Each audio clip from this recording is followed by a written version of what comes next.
Patrick Schauer, qui vient de Marseille pour nous, et vient nous présenter son travail. Voilà, c'est quelqu'un que j'ai rencontré au festival court-métrage étudiant du Kino Cinéma Art et Essai Villeneuve d'Ascq à Lille 3. C'était en 2011, je crois, fin 2011. Et j'avais vu l'un de ses films et je me disais, ça serait bien de le montrer. Et Patrick Schauer nous fait le plaisir de venir présenter son travail. Donc bon, voilà, c'est le bonus, on est ravis. Voilà. Je vais peut-être vous laisser la parole. Très bien, donc juste, voilà, je vous remercie d'être venus aussi nombreux donc voilà, pour cette conférence et cette diffusion en avant-première de mon dernier film, un pas après l'autre. Donc, voilà, donc j'ai rencontré Ludwig en 2011, c'était pour en fait la diffusion du premier épisode de la trilogie que je viens clore aujourd'hui, donc qui est la trilogie figurale. Donc c'était le film s'appelait la bête abyssale. Et exactement ce que tu avais vu en fait, c'était un remontage donc de la bête abyssale où j'avais incorporé certains plans du film qu'on va voir ce soir qui était voilà, en début de tournage. Parce que moi j'ai vu le film que vous allez voir et en effet j'ai retrouvé des plans. Voilà. Donc écoutez, je pense qu'on va commencer par une brève présentation donc, de moi, de mon histoire. Voilà. Donc je sais que je suis pas là pour ça non plus. Je suis là plus pour vous présenter mon œuvre. Mais je vais vous demander d'être un peu plus attentif. Merci. Donc voilà. Si je vous explique déjà voilà, mon histoire, c'est pour qu'ensuite vous puissiez mieux comprendre mon œuvre que vous allez voir aujourd'hui. Donc je suis né en 1987 à Marseille, donc, qui a été une ville qui ensuite va rester tout au long de ma carrière ancrée donc, dans mes recherches artistiques, dans mes diffusions. C'est une ville qui m'a toujours soutenu. Et voilà, donc dès l'âge de 4 ans, j'ai formé ce qu'on pourrait appeler une formation, enfin quelque chose de différent par rapport à la norme. Et comme on vit dans une société qui est ancrée plutôt dans des codes sociaux préfaits, dès que quelqu'un part de la normalité, on montre du doigt et on dit cet homme a un problème. Et je suis tout à fait contre ça. Je pense que c'est justement Allô, oui. Non, ça marche, c'est bon? Ouais, ok. Donc je pense que c'est plutôt c'est bon ou pas? D'accord. Donc je pense que c'est plutôt la personne qui...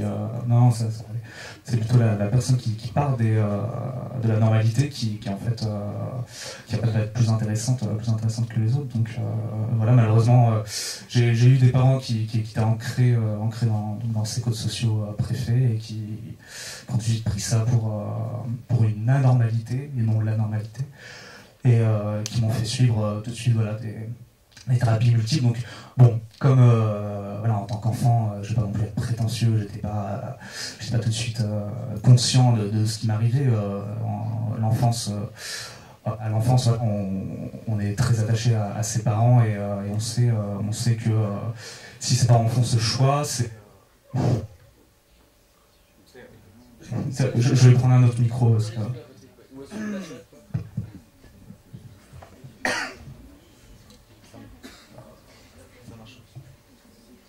Ça marche celui-là? Ah non, il marche pas. Celui-là fonctionne, allez-y. D'accord. C'est bon, vous m'entendez? D'accord. Donc voilà, donc pendant l'enfance, écoutez, j'ai suivi ces différentes thérapies sans me poser de questions, et c'est en fait à la préadolescence qui est en fait un âge où le corps se développe, mais je pense également l'esprit.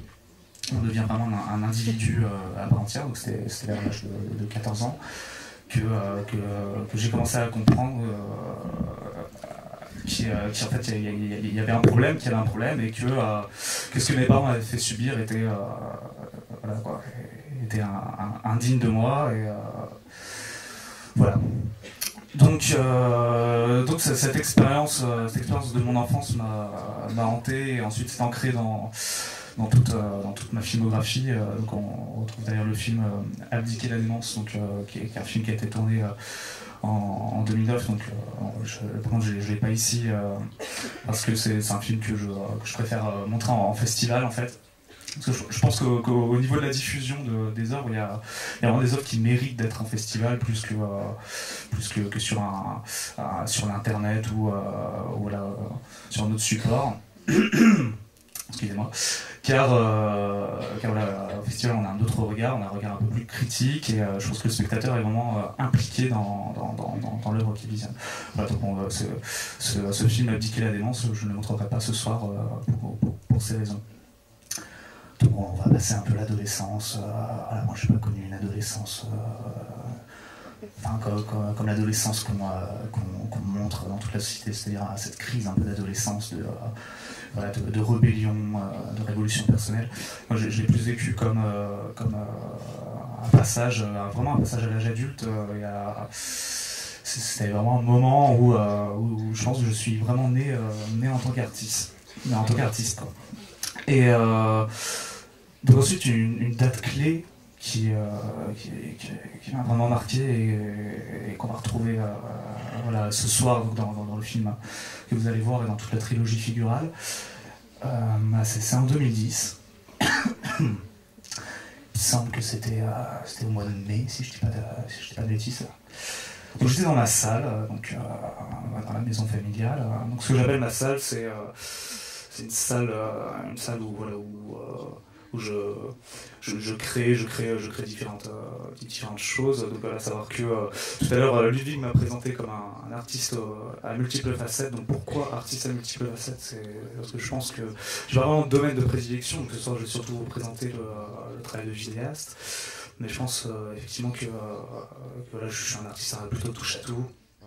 Que ce soit la peinture, même si j'ai laissé un peu la peinture de côté en ce moment, car il y a une exposition que j'ai faite qui avait plutôt pas été bien accueillie. Bon, écoutez, des fois les gens ne sont pas sensibles à l'art. De toute façon l'art s'ouvre et se ferme à certains. Et donc effectivement également voilà, je pratique du chant. Enfin, c'est pas vraiment du chant, c'est plus des intentions vocales. Donc c'est l'idée de faire passer un ressenti, une pensée par le biais de vocalises et en mettant des images. Donc je vous laisserai voir le chant du cloître qui montre très bien ça. En dehors de ça, je fais également pas mal de... donc j'appellerais pas ça non plus de la musique, mais plus des jeux de fréquences. Donc c'est des sons en fait qui sont là pour donner une impression de tournée, une impression... un ressenti. Donc voilà, je travaille beaucoup sur du binaural notamment. Et donc voilà, aujourd'hui on va plutôt rester sur le travail de vocaliste, bien également, et je fais pas mal de danse contemporaine. Et là où je pense que se trouve mon fort, c'est car dans toutes mes œuvres, j'essaye d'entremêler toutes ces capacités pour en faire une création brute, quoi. Oui, j'arrive bientôt. Donc voilà, donc on était en 2010, donc j'étais dans ma salle, mon atelier de création. Donc atelier, je trouve que c'est un mot qui fait plus référence à la manufacture. Je pense que l'art c'est plus quelque chose d'abstrait, quelque chose qui fait partie de l'être. Donc voilà, puis bon, comme à chaque fois que je suis dans cette salle, si vous voulez, mes parents et les connaissances de mes parents savent qu'il ne faut pas me déranger, car je suis dans une sorte de folie, pas folie, mais je suis dans un acte créatif, et je pense que la création, ce n'est pas l'artiste qui décide en fait de créer une œuvre, c'est l'œuvre qui vient à l'artiste et qui lui dit crée-moi. Et je pense que dans ce moment-là, il ne faut pas du tout être interrompu. Et donc c'est vrai que pour qu'ils sachent qu'il ne faut pas que je sois interrompu, je mettais une pancarte, si vous voulez, sur la porte qui disait reste loin, car je suis dans le lointain. Donc le lointain, il veut dire la pensée et la création. Or, ce jour-là, la porte s'ouvre, et non mes deux parents entrent. Alors si je précise ça, c'est que c'était une époque... D'accord. Donc si je dis ça, c'est parce que c'était une époque où voilà, mes parents étaient pas en bonne relation. Donc de les voir entrer dans cette salle alors qu'ils savent que je ne veux pas être dérangé, et en plus de les voir tous les deux, j'ai tout de suite arrêté ce que je faisais, car j'ai su à ce moment-là qu'il allait avoir une nouvelle grave ou quelque chose qui allait me bouleverser, quoi. Donc je me suis arrêté, je me suis retourné et ils étaient assis sur la banquette donc qui se trouve au fond à gauche de la salle. Banquette où j'aime bien rêvasser, voilà. Réciter des poèmes, ce genre de choses. Donc je les ai regardés, ils m'ont regardé, et là il y a un silence qui a peut-être duré pas plus de 10 secondes, hein, mais qui m'a semblé éternel. Je pense que dans ce genre de moment, on ne peut pas vraiment se rendre compte du temps qui passe. C'était un regard dur, un regard qui a duré éternellement. Et là, c'est mon père qui a pris la parole. Et voilà, il m'a regardé, il m'a dit Patrick, tu n'es pas notre fils.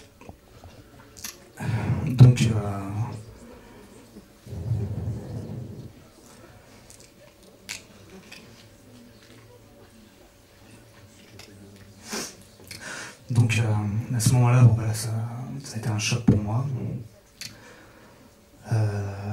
Quelques jours après, je partais donc, sans prévenir personne. Et donc voilà, bon, j'ai pris une destination qui s'offrait un peu à moi au hasard. Et je suis parti à Clermont-Ferrand, donc en Auvergne, vivre chez ma tante, avec qui je suis vraiment en très bon terme et qui est plus une amie pour moi qu'un membre de la famille. Et donc, pendant cette année à Clermont-Ferrand, c'est vraiment une année que j'aimerais dire de renaissance en fait, une année de réflexion, une année où je me suis dit, Patrick, si ces parents qui t'ont élevé pendant toute ton enfance ne sont pas tes parents, est-ce que tu es vraiment l'homme que tu devrais être aujourd'hui? Est-ce que si tu avais eu tes parents biologiques, est-ce que tu serais différent? Donc ça m'a permis également de faire toute une rétrospective sur mes œuvres passées. Voilà. Moi je crois pas trop aux artistes qui disent que voilà, quand ils ont fini une œuvre, ils ne la regardent plus pour pas s'en inspirer. Je pense qu'une œuvre elle se regarde encore pour essayer de voir tous les défauts, essayer de se perfectionner. Donc voilà. Donc moi c'est ce que j'ai fait. Et là, c'était aussi des grands moments de pause où j'ai visité également la région de l'Auvergne que je trouve magnifique. Avec son patrimoine, ses nombreux châteaux. Il y a des nuits entières où je suis allé un peu dans les espaces éloignés, où je m'allongeais par terre et je réfléchissais, j'essayais de trouver des poésies en vain, je n'y arrivais pas. Et donc voilà, j'ai passé une année là-bas. Et un jour, un matin, je suis levé très tôt et je suis parti. J'ai compris qu'à ce moment-là, j'avais fait, non pas mon deuil, il ne faut pas croire que c'était une période non plus de ma vie larmoyante, et il y a quelques fois je me suis vraiment écroulé, mais moi je ne le vis pas comme ça. En tout cas, donc voilà, je suis parti, j'ai même pas dit à ma tante, je voulais pas la gêner, il était 4-5 heures du matin, je voulais pas la réveiller. Et je suis rentré à Marseille, donc dans la maison familiale, où j'ai revu mes parents qui ne m'ont pas adressé la parole, n'étaient pas surpris de ma venue. En tout cas, bon, ça m'allait bien comme ça. C'est vrai que voilà, pendant cette période où j'ai... D'accord.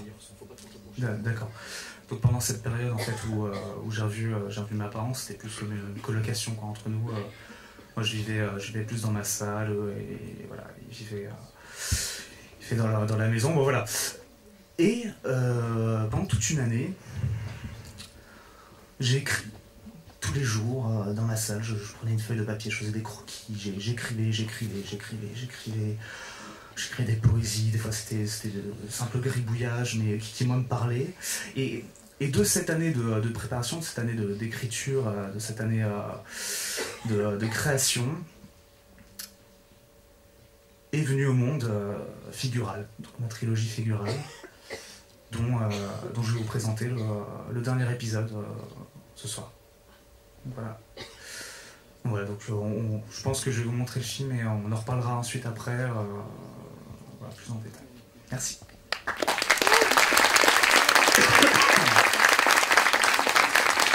Donc si on peut baisser les lumières, s'il vous plaît.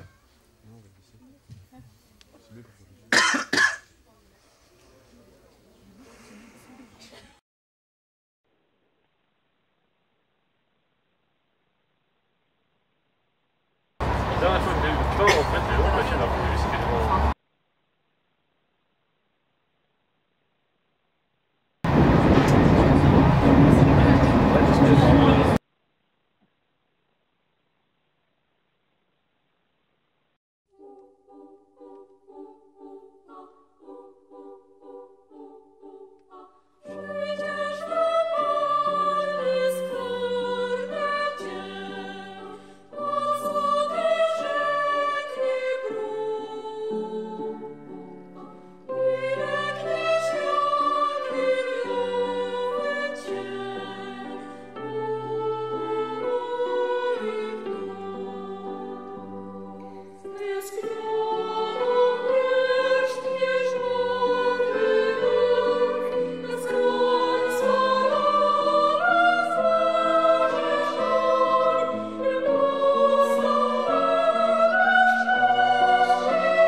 L'octave périt en ma mémoire.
Les codes sociaux me dépassent.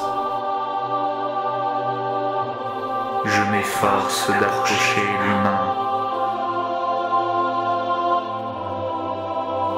alors que ce dernier m'évite. Les êtres vivants ne me comprennent pas.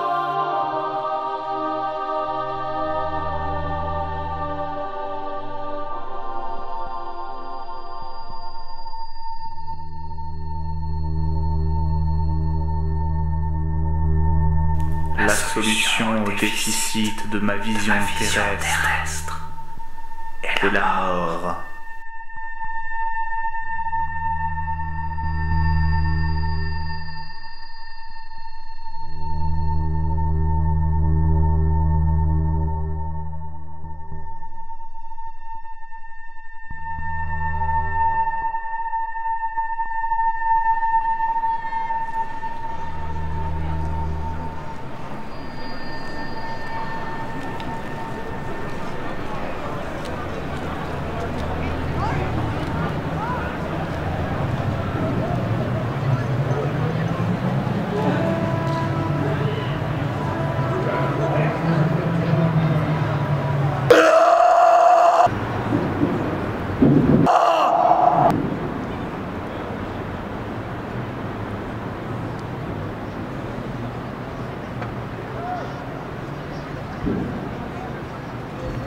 La direction donnée se perd dans les méandres de l'humanité.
Les pensées aphasiques prennent le dessus sur l'obscurantisme mouvant.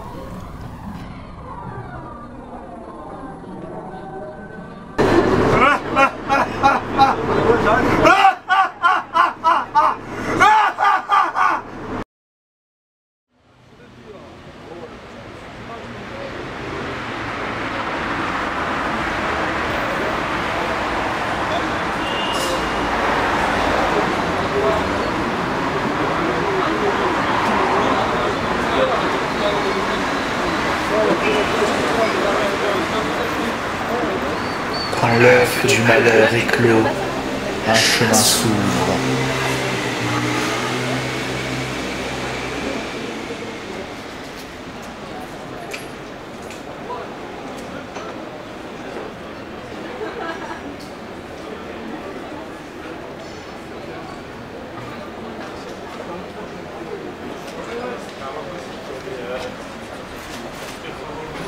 Rousse, un chat, roule, crivel, un cheval. Je ne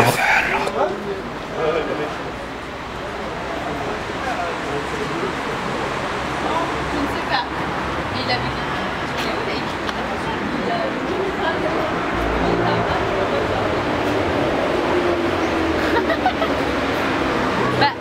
Bah Davy, où est ta nana?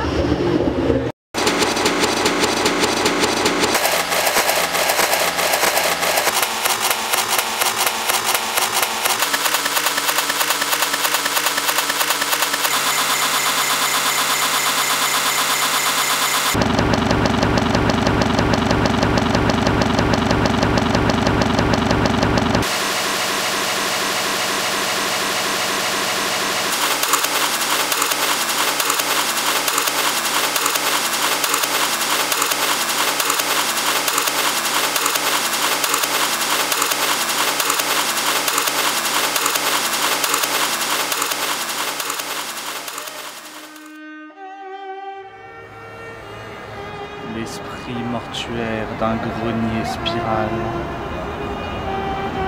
a fané dans mon cœur cette peine abyssale.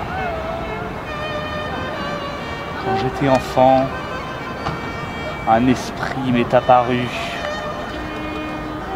Il m'a donné ce cadeau que je ne prendrai jamais plus. Une montre, me dit-il. C'était de la misogynie. Un cartilage libéral avait brisé mon eugénie. Le rictus immonde d'une bête abyssale arrêta mon âme dans un degré infini. Plus jamais, me dit-il, et plus jamais je ne le vis. Un regard, une rencontre, un sourire. 3 minutes et c'était fini.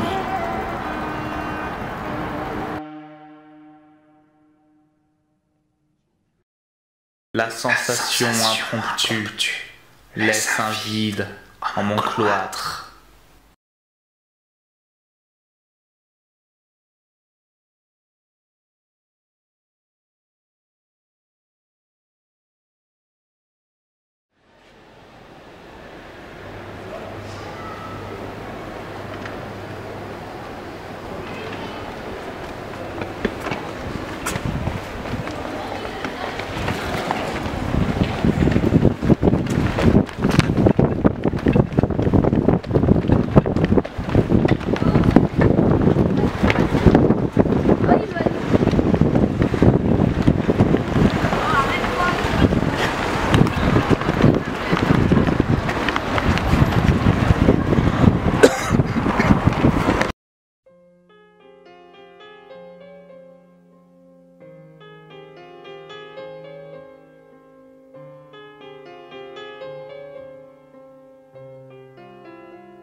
Audition qui était sympathique, mais c'est vrai que je suis un peu partagé.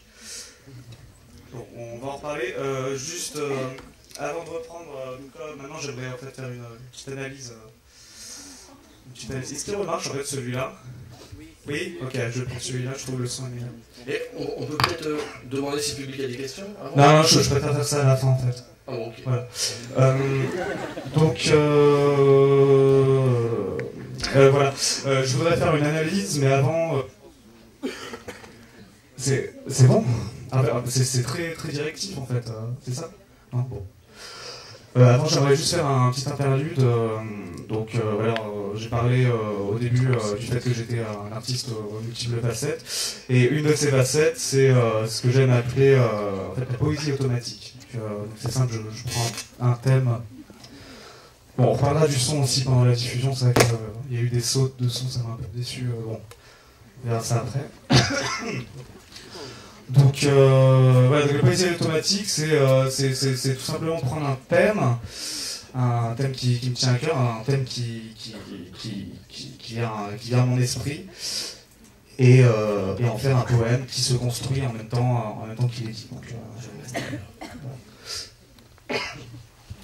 Donc aujourd'hui, j'ai décidé de prendre le thème de l'orgueil. Merci.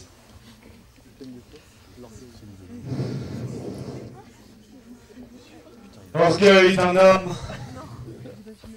orgueil d'une symphonie, orgueil d'une vie,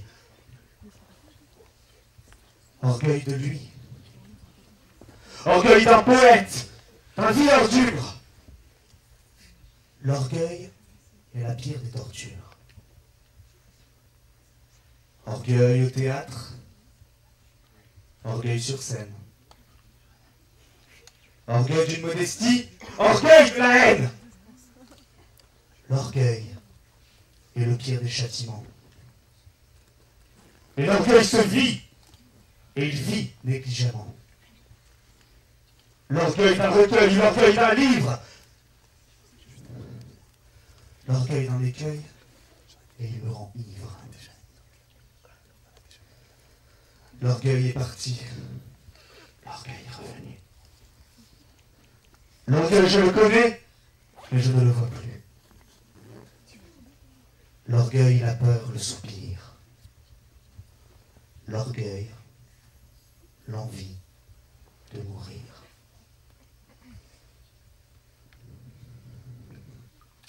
L'orgueil, Patrick Schauer. Merci.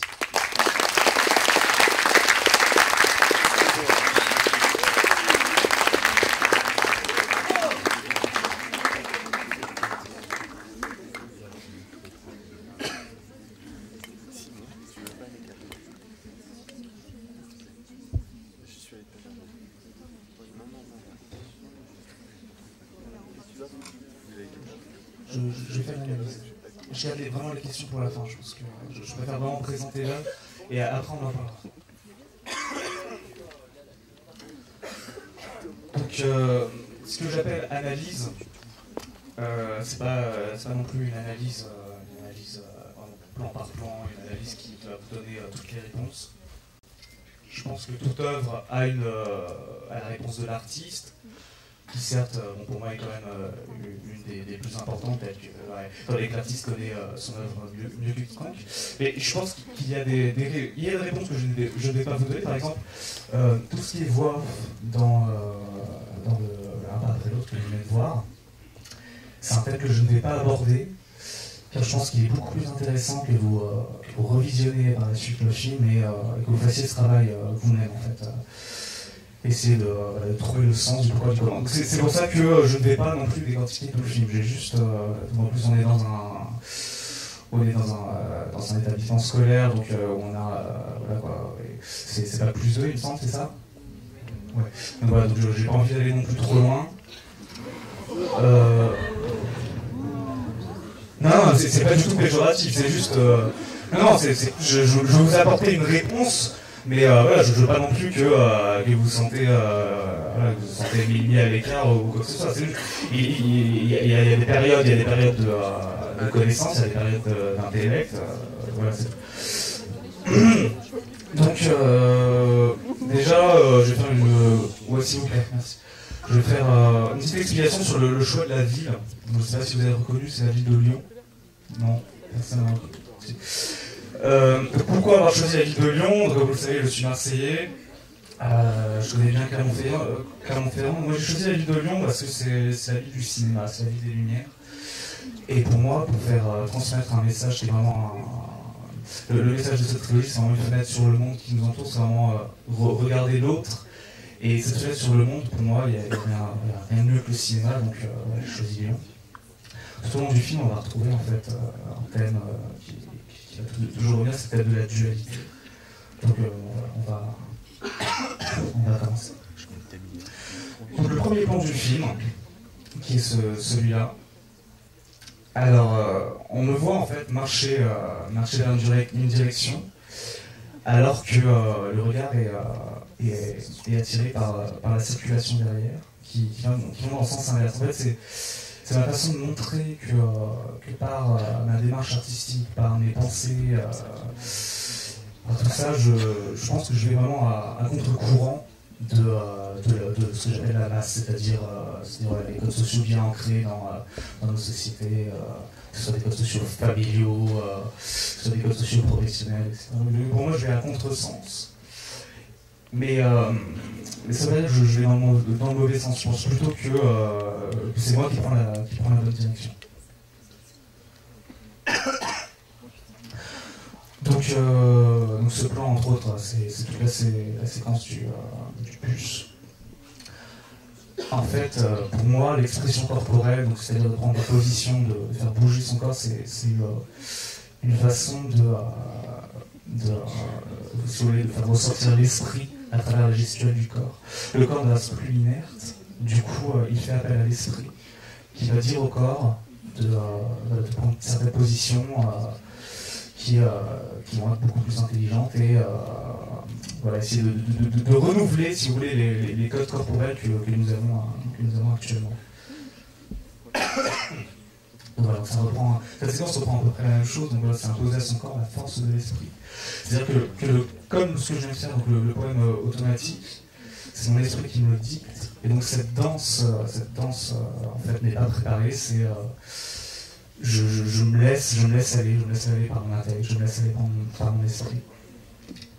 Et donc si je fais certaines de ces scènes en public, c'est également pour montrer ma direction, montrer mon esprit, montrer ma façon de faire aux autres, pour essayer de leur montrer la bonne direction à suivre en fait. Alors dualité, donc voilà, on y vient, donc c'est la dualité du corps et la dualité de l'esprit. Donc c'est ce qu'on vient de parler. Il y a également une autre dualité, c'est pour ça que je vous ai raconté un peu mon histoire au début de cette conférence. C'est la dualité du moi, Patrick Schauer, si vous voulez, enfant qui a vécu avec mes parents non biologiques, et la dualité du moi, Patrick Schauer, qui aurait pu être quelqu'un d'autre, si j'avais eu mes parents biologiques. Donc, tout le film est construit là-dessus, et je pense que, en fait, cette séquence où il y a cet autre moi en fait, qui est face caméra, qui hurle, c'est l'autre Patrick Schauer, l'autre que j'aurais pu être, qui essaye de ressortir, qui essaye de dire je suis vrai et toi tu es faux. Donc la suite de la séquence où je prends la tête et je la secoue de façon violente, c'est ce combat constant qu'il y a en fait entre cette dualité, la dualité du corps, la dualité de l'esprit, c'est cette dualité entre les deux moi qui se battent pour prendre le pouvoir sur moi-même.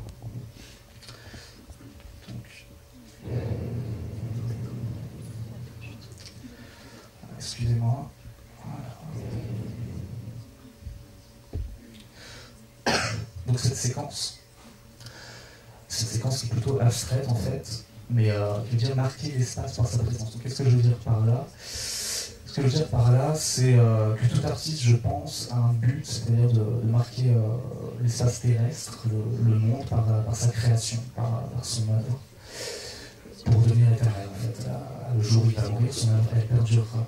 Et c'est ce que j'ai voulu, en fait, montrer par cette séquence où si vous voulez, je me roule par terre, en fait, c'est très imagé, c'est-à-dire que je prends tout cet espace m'appartiendra à jamais.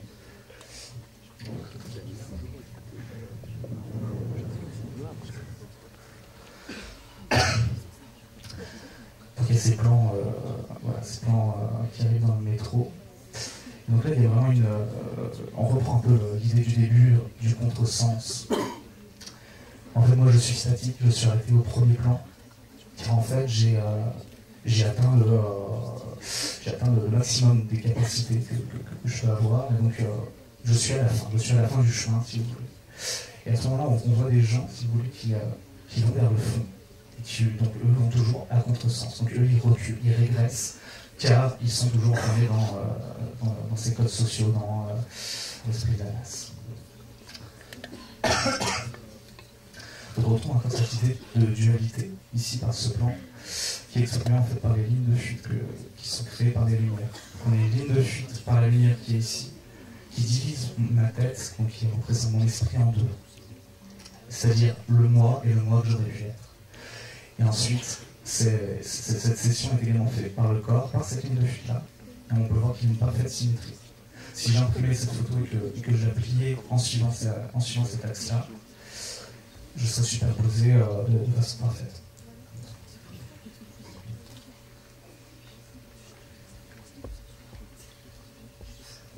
Et maintenant, je vais danser. Surprenant. Est-ce qu'on peut éteindre les lumières, s'il vous plaît?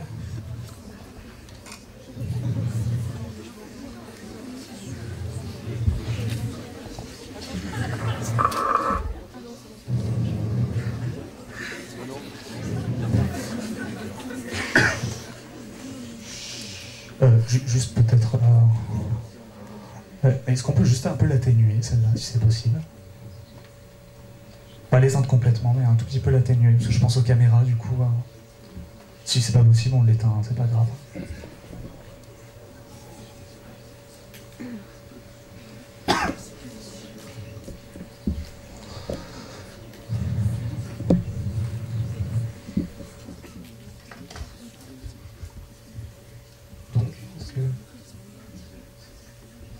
C'est pas la bonne, c'est la bonne. Ah, super, merci bien.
Là, ça marche.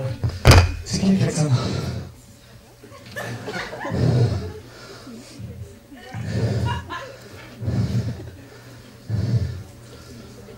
Non, sérieusement, c'est qui les klaxons?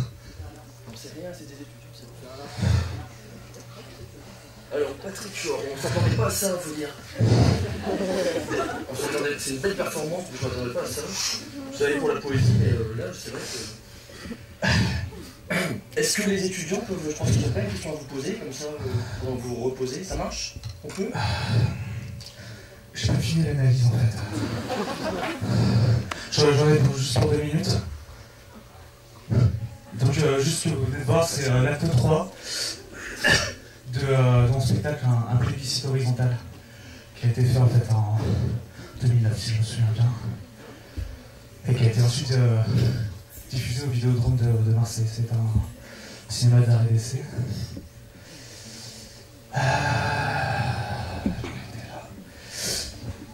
Oui, il s'approche de 2 minutes. Donc ce plan-là, on va marcher donc de dos, et ensuite je refais exactement le même trajet. Je fais exactement le même trajet au sens inverse. C'est toujours cette idée de dualité, c'est un retour sur moi-même en fait. Il y a toujours cette double personnalité, vous voyez. Donc là c'est plus ou moins le même cadre, mais de face et de dos. Donc un retour sur moi-même. Voilà. Alors, il y a cette séquence en fait, avec des gestes qui sont répétés. Donc là c'est un peu mon côté danseur contemporain. Et cette séquence est là en fait pour montrer qu'être artiste, donc il y a beaucoup d'artistes qui s'autoproclament artistes en disant le talent c'est inné chez moi. Je dis pas que je ne crois pas au talent, je dis juste que le talent est un peu comme le lanceur de l'artiste, mais qu'après il y a énormément de travail à faire pour atteindre ce que j'appelle la perfection. Donc cette séquence est montrée, et là pour dire qu'en fait pour atteindre la perfection, il faut se répéter encore. Et donc voilà, c'est un peu ma petite gueule envers les artistes. Ça là, c'est... Donc, ensuite il y a cette séquence où je cours, qui est une séquence à double interprétation. Donc il y a toujours cette idée de dualité où j'essaie de me fuir de moi-même. C'est-à-dire, on peut s'interchanger. Ça peut être soit le moi qui aurait dû être, qui fuit celui que je suis aujourd'hui, soit l'inverse. Et il y a aussi ce rapport au temps, c'est-à-dire rattraper le temps avant qu'il soit trop tard pour avoir mis mon empreinte artistique sur ce monde. Voilà. Et donc je terminerai sur ce plan, qui est en fait un plan donc, où j'avance tel un animal à 4 pattes. C'est en fait, je pense, que ce qui nous empêche, si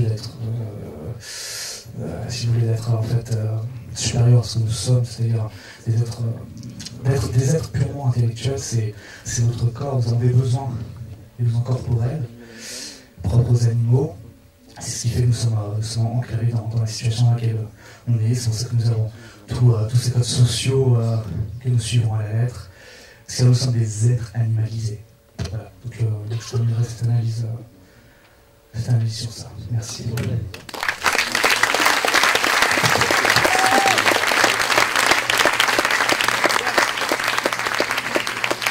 avez une question à poser à Patrick Schauer. Est-ce que j'ai cette question? Allez-y, prenez celui-là, il me semble que c'était fait pour. Ok. Ah bah oui, c'est vrai.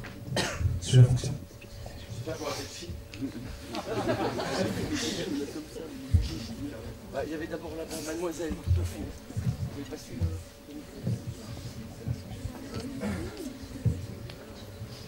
Bonsoir. Tout d'abord, merci pour votre performance. Je pense qu'on est tous un peu scotchés par votre univers.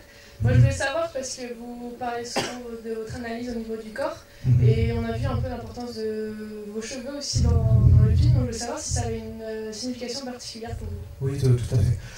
Donc, merci de votre question en tout cas. Donc, si j'essaye en fait de mettre cette couche de cheveux, si vous voulez, d'un seul côté, c'est également pour encore appuyer sur cette dualité entre les deux personnes, que la personne que j'aurais pu être et celle que je suis. Si on coupe mon visage en deux, ça peut être deux visages différents de par cette mise en place. Une question ? Bonsoir, je suis ici. Moi, c'est une question plutôt technique. Je voulais juste savoir avec quel type de caméra vous avez tourné. Alors, j'ai filmé avec une caméra de la gamme Canon. Donc, c'est en fait le Canon EOS 600D. Voilà. Donc, pourquoi ce choix oui, il y a les choix purement techniques, effectivement, le rapport qualité-prix, le fait que c'est une caméra HD qui offre je trouve une image intéressante à un prix plutôt bas. Ensuite, si j'ai choisi ça, je pense également que c'est une gamme qui est de plus en plus populaire par rapport au grand public également. De plus en plus de gens sont équipés de la gamme Canon, et comme c'est un film où j'essaye également d'envoyer mon message au plus de monde possible, je voulais une esthétique qui puisse inconsciemment leur rappeler leur utilisation personnelle. Voilà. Donc au-delà de ce côté technique et tout, c'est également un choix purement artistique. Voilà. D'accord, merci. Bonjour Monsieur Choa. Bonsoir. Bonsoir, excusez-moi. Alors déjà, je voulais vous féliciter. C'est vrai qu'on avait déjà eu Françoise Roman qui était venue ici l'année dernière. Et finalement, on voit clairement la comparaison. Je veux dire, même si Françoise Roman en fait nous avait vraiment émerveillé, je pense que là, il y a vraiment quelque chose derrière qui nous a beaucoup surpris. D'accord. Et donc, je voulais vous demander, en fait, comment vous trouvez, vous trouvez, en fait, si vous voulez, le courage finalement d'exprimer votre passé, votre histoire. À travers en fait finalement tous ces films et cette danse, donc effectivement on voit que vous êtes complètement en transe, c'est vous le cherchez, voilà, et finalement en fait comment vous trouvez cette énergie, ce courage? C'est une très bonne question. Avant tout, je pense que tout être humain a un devoir. Donc, de l'un à l'autre, ça peut changer. Moi, je pense que de mon parcours, de ce que j'ai pu observer, des événements que j'ai vécus, en vrai, je suis pas prétentieux de la dire que je connais tout. Certes, j'ai une bonne culture, mais j'ai seulement 25 ans, j'espère que je vais encore en découvrir énormément. Donc, de tout ça, je pense qu'il fallait que je transmette mon savoir, que je transmette mon vécu. Ensuite, voilà, je pense que m'exprimer comme je l'ai exprimé ce soir, ça reste quand même une certaine facilité. Je me suis jamais posé la question comment j'ai réussi à faire ça. Je sais pas, ça vient tout seul en fait. Je pense que peut-être parler de deux dons, c'est peut-être un peu fort. Voilà. Après, je pense que c'est des films et c'est des performances qui sont à regarder plusieurs fois pour vraiment en ressortir tout le sens et tout ce que j'ai voulu véhiculer ce soir. Je pense que toute mon œuvre fonctionne ainsi. D'accord, et donc en fait vous nous avez dit qu'éventuellement il faudrait revoir le film pour comprendre sans cacher derrière la voix, en fait, le message de la voix. Est-ce que vous pourriez nous dire éventuellement où est-ce qu'on pourrait se le procurer? Alors, il y a peu de temps, j'avais déjà un site internet à l'époque que j'avais fait en fait purement pour un festival. Je l'ai fait à contre-cœur parce que moi, je crois pas vraiment à tout ce côté-là, internet. J'ai essayé récemment les réseaux sociaux, Facebook, on en a beaucoup parlé. Voilà, j'essaye d'aller vers les gens. Je pense que les meilleures rencontres ne sont pas forcément celles qui se font après coup. Je pense que d'arriver à une personne qu'on ne connaît pas et de lui dire accepte-moi comme je suis et on peut dialoguer, on peut voir où ça nous mène. Je pense que c'est quelque chose de très fort. Et pourtant voilà, j'ai l'impression que c'est quand même très fermé sur ces réseaux sociaux. Il y a un côté très mature, très commercial également. Donc, ouais, élitiste. Oui, on peut dire ça. Donc voilà. Et comme je disais la dernière fois, c'est qu'il y a des films que voilà, je diffuse pas autrement qu'en festival ou dans des expositions. Là. Je pense qu'il y a des films qui se regardent avec un œil certain, un œil critique, un œil voilà. C'est pour ça que je mets pas tous mes films donc sur internet, parce que voilà, maintenant j'ai également fait une page YouTube. Et mais un pas après l'autre ne fait pas partie de ces films-là. Je pense que c'est un film justement qui doit être vu par le plus grand nombre de personnes possible. Du coup, je pense que je vais le mettre voilà, après cette conférence. C'est la première, je ne l'ai pas mis avant. Et je pense que je vais le mettre à disponibilité sur ma page YouTube. Voilà. D'accord. Et avant de passer le micro à mon ami Fabien, je voulais vous demander, est-ce que vous auriez des conseils éventuellement pour de jeunes cinéastes comme nous qui peut-être atteindre votre niveau Atteindre mon niveau d'analyse, si vous voulez. Oui. Si j'ai un conseil, c'est de ne pas tomber dans le piège de la masse. Oui. Enfin, de toute façon, ce que je veux dire, ça rejoint également ça. C'est de ne pas tomber dans le piège d'essayer de faire comme les autres, de s'inspirer. Voilà. De chercher d'autres artistes. Moi, je pense que voilà, les grands noms, Godard, Kubrick, François Paquet, ces grands noms-là, il y a souvent énormément d'artistes qui sont dit, moi j'aime beaucoup cet artiste, et il dit s'en inspirer, et en fait quand on voit son œuvre, c'est de la copie. Donc moi je fais partie des gens qui pensent qu'il ne faut pas regarder ailleurs. Donc, moi dans ce que je fais, en tant que vidéaste, en tant que danseur, je ne regarde jamais en fait, le travail d'autres vidéastes, d'autres danseurs contemporains, pour essayer de rester dans la création pure, pour pas m'inspirer et partager mon univers qui est propre vraiment au mien. Et, voilà, il y a un côté à regarder les autres, à s'inspirer, qui est très dangereux, je pense. Je pense que Carnot est satisfait. Alors, Fabien, enchanté, gestion de prod. Donc moi j'avais deux questions en fait. C'était pour savoir avec donc, votre film, donc parce que je me suis renseigné un peu sur votre site avant. Donc si je comprends bien ici, il s'agit d'une avant-première, c'est ça? Voilà. Très bien. Donc deux questions. Donc vers où votre ambition se porte avec ce film, et de deux, si vous avez un public un public spécial que vous visez particulièrement. Je pense pas qu'on peut parler vraiment d'un public spécial. Je pense que j'essaye de toucher le plus de gens possible. Donc je suis pas du tout élitiste. Je dirais pas, voilà, l'approche, je suis ici ce soir avec tout ce qui est institution scolaire, institution, je suis un peu contre. Mais je pense qu'il faut quand même être un minimum ouvert. Et l'ambition que j'ai avec mes films, elle n'est pas monétaire du moins. Elle est voilà, de partager un univers, de partager un vécu, voilà, un pas après l'autre. Je pense que je vais quand même voilà, essayer de participer à quelques festivals. Voilà. Merci. Merci. Il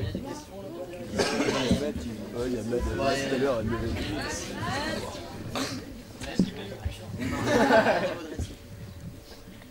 Merci. Moi je suis en option image et j'étais assez surprise par le générique en fait. Oui. Quand il était écrit que vous aviez fait les prises de vue, sachant que vous étiez aussi acteur. Donc c'est vrai que je me suis posé la question comment vous aviez procédé en fait pour effectuer la prise de vue alors que vous étiez devant.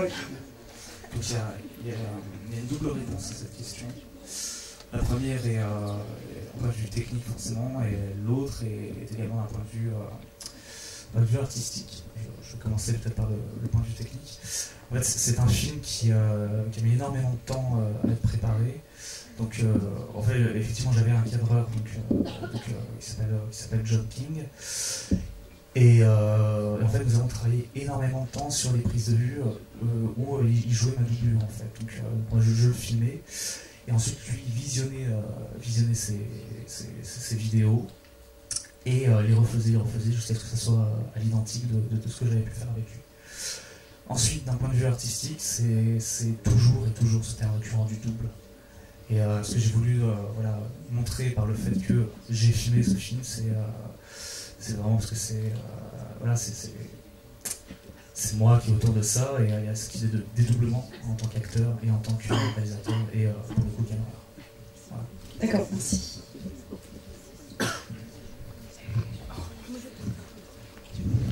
Bonjour, vous avez dit juste avant que vous aviez, enfin, que vous faisiez en sorte de ne pas vraiment voir le travail des autres, mais on ne peut pas vraiment être sans inspiration, parce que si la danse contemporaine par exemple, ça suit des normes, ça suit toujours des lois. Dès qu'on donne un nom d'ailleurs à un art, ça suit certaines lois, et comment vous pouvez estimer, dire ne pas avoir vraiment d'inspiration extérieure?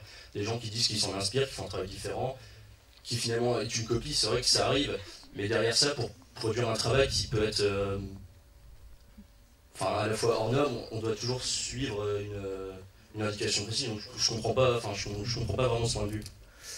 Je répondrai simplement en fait par une seule phrase, c'est que les lois sont faites pour être rompues, tout simplement.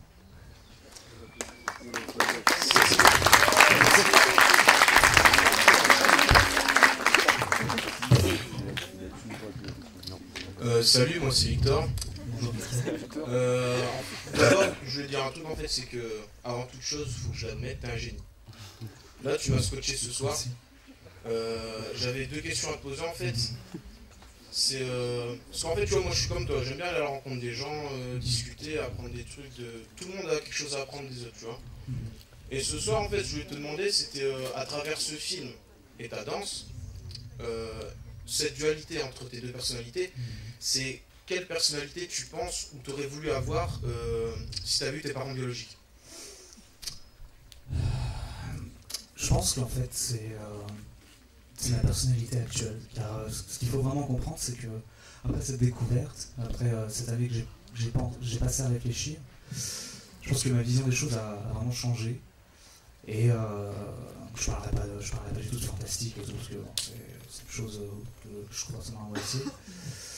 Je pense que ce travail sur moi m'a permis de retrouver le moi que j'aurais pu être, et je pense qu'actuellement c'est, je sais pas complètement, mais c'est peut-être lui qui prend le dessus, en fin de compte, voilà, dans mon côté, dans ma création artistique. Et deuxième question, après je passe le micro, c'est avec tous les festivals que tu fais, ça fait quoi là pour le festival du Nanar d'y être, quoi? En fait, je pense qu'il y a un malentendu, parce que j'ai vu en fait avec Ludwig que c'est... oui, en fait, ce que j'ai compris, c'est le seul créneau que vous aviez trouvé, c'est ça? Exactement. D'accord. En fait, écoutez, c'est le seul créneau qu'on avait. C'est vrai qu'après, il y a une autre manifestation organisée par Vanessa. Vous m'entendez là? Non. Peut-être... je passe le micro. Ouais, voilà, il y a une autre manifestation après, juste dans la même salle. Alors, vous pouvez rester si vous voulez, bien sûr. Vous êtes au courant, je pense. C'est un festival qui est organisé par une assistante d'éducation, voilà. Et on avait ce créneau-là, donc vous aviez priorité pour passer à ça. Ok. Du coup, j'ai peut-être une question en retour. Voilà, comme je disais, je n'ai pas la science infuse non plus. Qu'est-ce que en fait vous définissez de nanar? C'est tous ces films qui sortent un peu du commun en fait par rapport à leur réalisateur ou la personne qui fait le scénario, qui a un style justement différent des autres. Enfin, c'est pas vraiment officiel quoi, comme appellation. D'accord, ok. Voilà. En fait, on distingue le nanar du le nanar, c'est un film qui fait rire involontairement. En fait. Voilà, c'est ça. D'accord. Pourquoi ouais, ce que je disais, je n'ai pas la science infuse et je pense que j'ai encore beaucoup de choses à apprendre. Merci. Bonsoir. J'avais pu voir une de vos performances à l'espace croisé il y a 2 ans. Oui, ouais, ça m'évoque quelque chose. Et c'était le deuxième volet de la trilogie. Et du coup, c'était pas il y a 2 ans, vous devez comprendre. La trilogie, je l'ai commencé en 2011. Du coup, ça devait plutôt être un autre le chant du cloître ou le baby fun peut-être. Le chant du cloître, ouais. D'accord. Et j'y vois des similitudes avec le 3e volet. Et je voulais savoir s'il y avait un peu une idée de réponse entre les deux. Pour répondre à ça... on pourra le voir après? Oui, non, alors juste pour être clair, le chant du cloître n'a rien à voir avec la trilogie figurale en fait. C'est un film que j'ai sorti en 2009, qui faisait pas partie donc, de mes autres créations. Ensuite, en fait, ça tombe bien que vous parliez de ça, car j'ai justement prévu le chant du cloître pour la fin de cette conférence. On peut peut-être envoyer sur le champ du cloître d'ailleurs. Je sais pas s'il y a d'autres questions peut-être. S'il n'y a plus de questions, on peut envoyer sur le champ du cloître. Voilà, parce que je sais qu'après, les joueurs a des obligations. Ah, il y a une autre question. Une dernière question peut-être là-bas. Donc la dernière, et puis après on envoie sur le champ du cloître. Oui, bonjour, donc bonjour, c'est Nicolas. Et merci pour votre présentation, votre danse, c'était phénoménal. On sent que votre art, vous le communiquez à travers votre corps. Et je voulais savoir, pour arriver à un tel niveau, quel genre d'études avez-vous suivi en fait? Justement, comme je le disais avant, je suis un peu fâché en fait, avec les institutions scolaires et autres. J'étais à l'école d'art en fait, de Paris 8, que j'ai quitté en 2008 sur un coup de tête, car je trouvais que c'était vraiment enclavé dans des normes. J'ai l'impression en fait, que c'est vraiment du formatage plutôt que de l'éducation. Donc je pense qu'il y a vraiment un travail à faire sur soi, et je pense également être très autodidacte. Et voilà, je ne pense pas qu'il y a vraiment. J'ai vraiment eu besoin d'une éducation. Je pense que c'est beaucoup de travail de mon côté. Et voilà, une envie, une émotion qui vient, et chercher à la retranscrire par tous les moyens. Il y a une grande phase d'essai, d'expérimentation, et qui se répète, comme je l'ai expliqué, jusqu'à atteindre la satisfaction totale et parfaite. Il y a encore... Allez, une dernière question. Après, et après, le chant du cloître. J'ai déjà fait.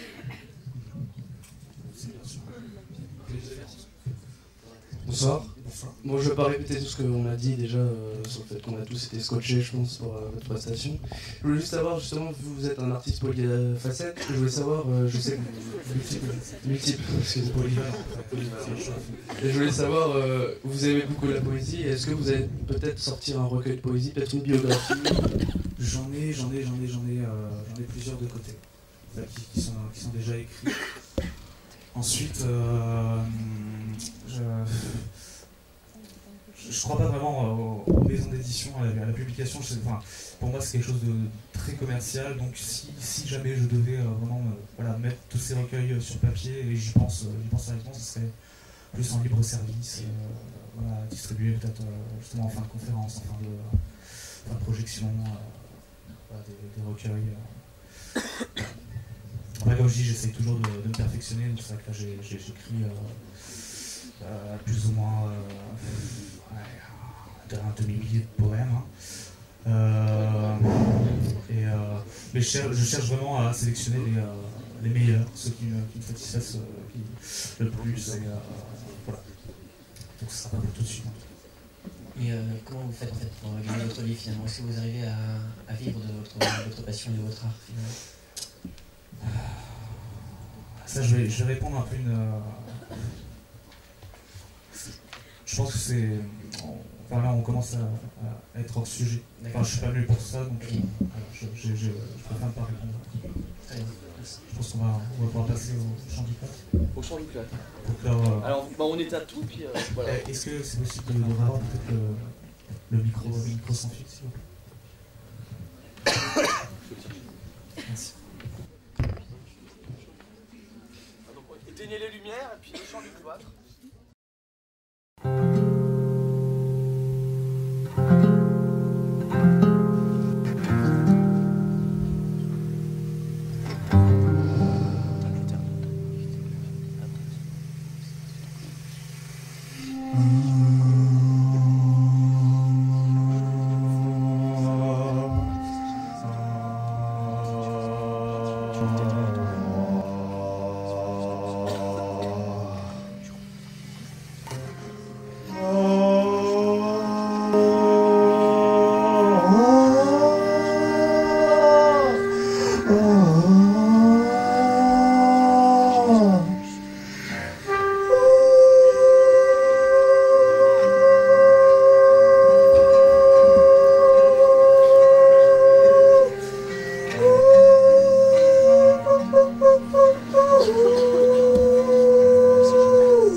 Merci beaucoup Patrick Schauer d'être venu.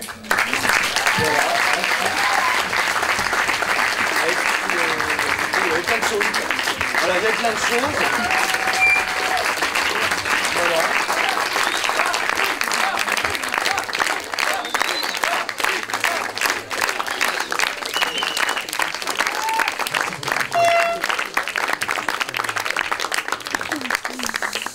Merci beaucoup, c'est vraiment pour ce genre de contact que je fais ça aussi et ça me touche beaucoup, merci.